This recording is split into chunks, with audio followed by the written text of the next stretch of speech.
All right, guys. Today we're going to be looking at the golf swing of Rory Mcilyroy. Rory, in my opinion, is one of the longest hitters on the PGA Tour, pound for pound, and I would attribute that to how dynamic his motion is. So a lot of the same principles that you see me teach, a lot of the same principles that you see me implement into my own swing, are pretty visible in his motion. Now, it's important to note that these videos were filmed from unstable surfaces, so someone was holding the camera. Therefore, there is some wobbliness to it, and in terms of drawing lines, might not be perfect, but we'll do our best. On that note, if anyone has any good stable Rory videos, send them over. I'd be happy to do an analysis with them. So let's jump into it. All right, so we'll start with the setup from the face-on view. First off is you see a lot of tilt in the shoulders, okay? Same thing with Dustin Johnson, same thing with Jamie Sadlowski. This is a typical setup of guys who hit it very far, guys who tend to hit more up on the golf ball. They launch it very high. And what this does is it predisposes the spine to more of a little bit of a right lateral bend. Like I said before, this is in part, this relationship is there because the right hand sits lower than the left. So there should be the corresponding relationship in the shoulders. Now, typically when you get that right lateral bend at address, give or take, the lead shoulder will sit in internal rotation more. Okay, so that will point, the elbow will actually point more at the target. That's a good thing. That could do two things. Number one, it could lead to a little bit of a stronger attachment, as well as it can promote more of a stable release because of how the body is rotating relative to that shoulder joint. Other than that, very symmetrical. Nothing looks really out of balance. He's got flare in his feet, so he's not trying to restrict anything. He's allowing enough range of motion in his pelvis to turn. And then down the line, you see number one, knees flexed over the balls. Pressure looks to be a little bit more forward-ish. Like I said, I don't have specifics on that. Humerus hangs, the angle we always talk about, so in between 80 and 90 degrees. That is a result of the scapula being very relaxed and protracted to where that arm is just naturally hanging with gravity. And when you get that relationship, it creates a good distance from the ball. So, very dynamic rotators will typically be further from the ball than closer. It gives the body more space to kind of move through, more space to react.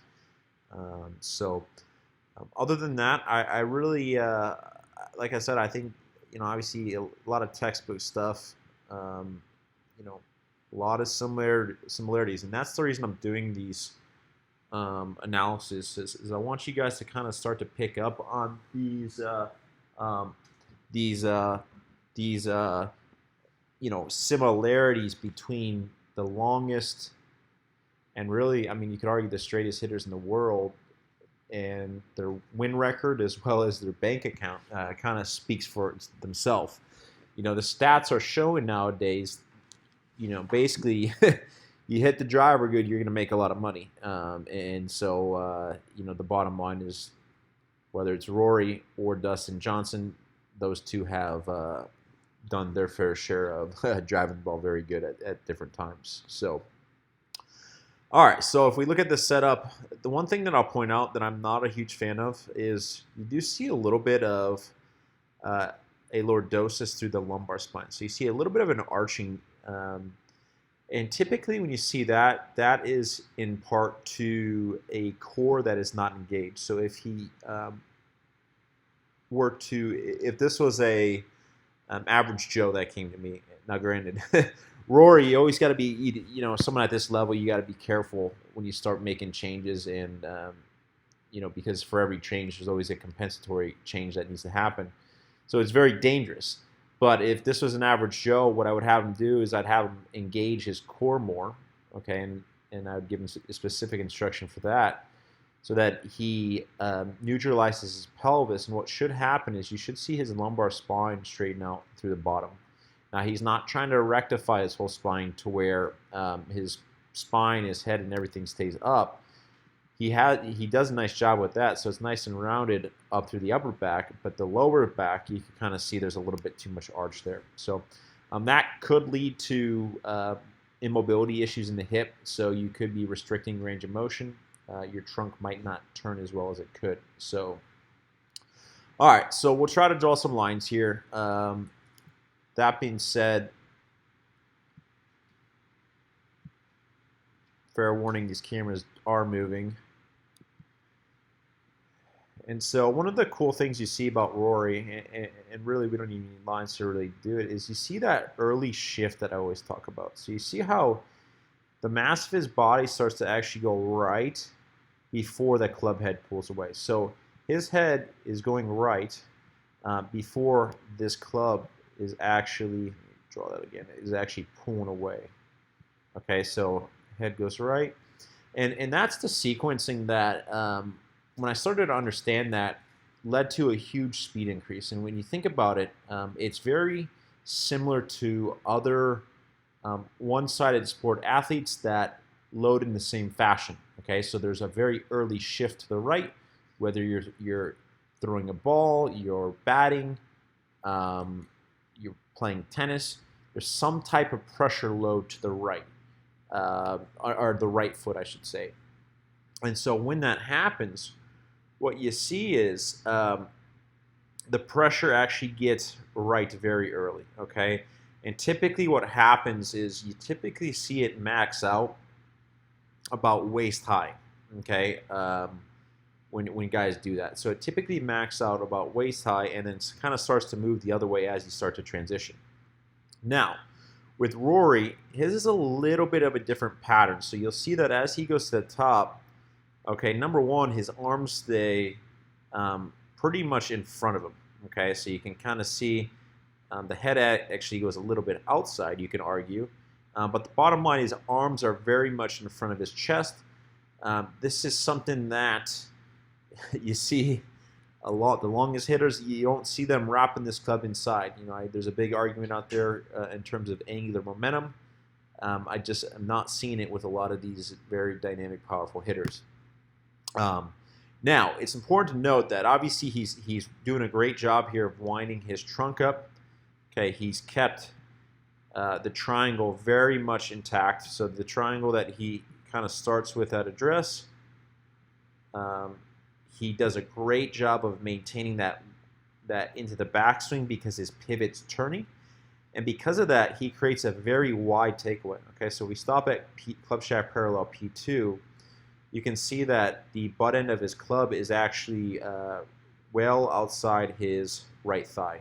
Okay, it's very wide motion, and then what that does is it allows him to essentially just keep turning from there. Okay, so the depth, the turning motion of the body from this point forward is what allows the depth to be created. Okay.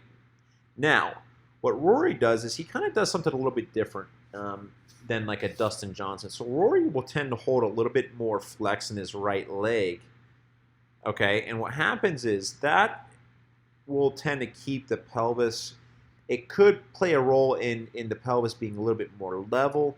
The shoulders can get a little bit flatter because of that. He's not creating as steep of a tilt in the pelvis. And so what happens is the club starts to actually get wrapped around him pretty deep at the top. Okay, and if we look at and draw a line on his shoulder line, okay, it's fairly level. That's actually, I would say that's actually more accurate there. So you can kind of see how level the shoulder is, and that's where it kind of starts to wrap the club inward. Okay, but now keep that in mind. If Rory were to suck the club in off the ball, everything would be too deep at the top. Okay, so everything at the end of the day is about creating matchups as it relates to that player's given motor pattern. And this is why, like I said, it's dangerous to, when you get a player at this caliber and this level, you start changing motor patterns, you're talking about something that he's been doing probably his whole life, if not his whole life, and it's just a very slippery slope from that point. And then what happens is you start to see that kind of recentering motion. Okay, so I would say he recenters a lot later because of the fact that he does hold a lot of flex in his leg. But the point is, if we did stop him at the top, he would be fairly between those lines that we started at. Okay, so the point is, before the end of the backswing, the momentum of his pivot is initiating him in the opposite direction. Okay, it's initiating him in the opposite direction, and what that's doing is that momentum. Number one, he's moving moving towards the target, but then he doesn't have to really think about that. Okay, so he can really do his job and just unwind from there, and that's where you see Rory do a great job of kind of clearing his body out of the way. Now, because of the fact that Rory's left arm was a little bit deeper at the top, shoulders are a little bit flatter, okay, the arms will have a tendency to move a little bit more. Oops, bear with me. They'll have a tendency to move a little bit more vertical this way, and they'll be a little bit deeper through the transition. Okay, so if we look at that relationship there, in a perfect world, I would want the hand path to be probably a little bit more centralized. His are a little bit more inward, as you can see. And what this is going to do is this is going to play a role in the swing direction. Okay, so his swing direction coming into the ball is going to be a little bit more outward. From what I've seen of his TrackMan numbers, he typically has a swing direction of 6 degrees out, which is a little bit on the higher side of swing directions. Really once you get past 6, it could get into a two-way miss, and that's kind of what I see with Rory when he's not on. Is he'll tend to block balls right, which is when that swing direction gets right. You just can't create a matchup in that face-to-path, or you can over curve balls from there. So, like I said, he's really walking. I want to be politically correct how I say this, but he's really kind of on the edge of where I would go. Now, the good news is that motion does create a lot of speed. Okay, so that in-out motion does create a lot of speed. It just might not be as consistent, I would say. But it does rely on a lot of rotation to make sure that you can create some stability in that club face. So he does a great job of unwinding, and then from here, obviously, as you see with all these very powerful players, he starts to kind of extend. This right leg is pushing off the ground and moving up towards the target. You see a little bit of movement in that left foot. Okay, so you see the left foot getting unweighted. That's a staple of kind of what I talk about. And then you see some movement in that right foot. Okay, so going back to my Jamie Sadlowski analysis, like I said in that analysis, these are all principles. You see a lot of the same principles that Jamie demonstrates. Okay, now obviously they're on a bigger scale, but you see them in all these elite tour pros. Okay, and elite movers of the golf club. And so his feet aren't moving as much as Jamie's, but the principle is that, hey, he's got some movement going. And when he finishes, you can see he does a great job of having both legs. He's pushing off that right leg to extend that left one, or that right leg, and then obviously he did a great job on weighting that lead foot to extend that left. And I didn't mean to have arrows on them. I was just trying to draw straight lines. Now, one of the things you'll notice is that because his arms are so deep coming down, his right elbow is going to move a little bit more into internal rotation and abduction. Okay, so and you see that from the down the line view. You won't see his elbow as forward as Dustin Johnson's. Come on. So you can kind of see that. If we look at Rory's, his is more in a punch position, so it's internal rotation, abduction.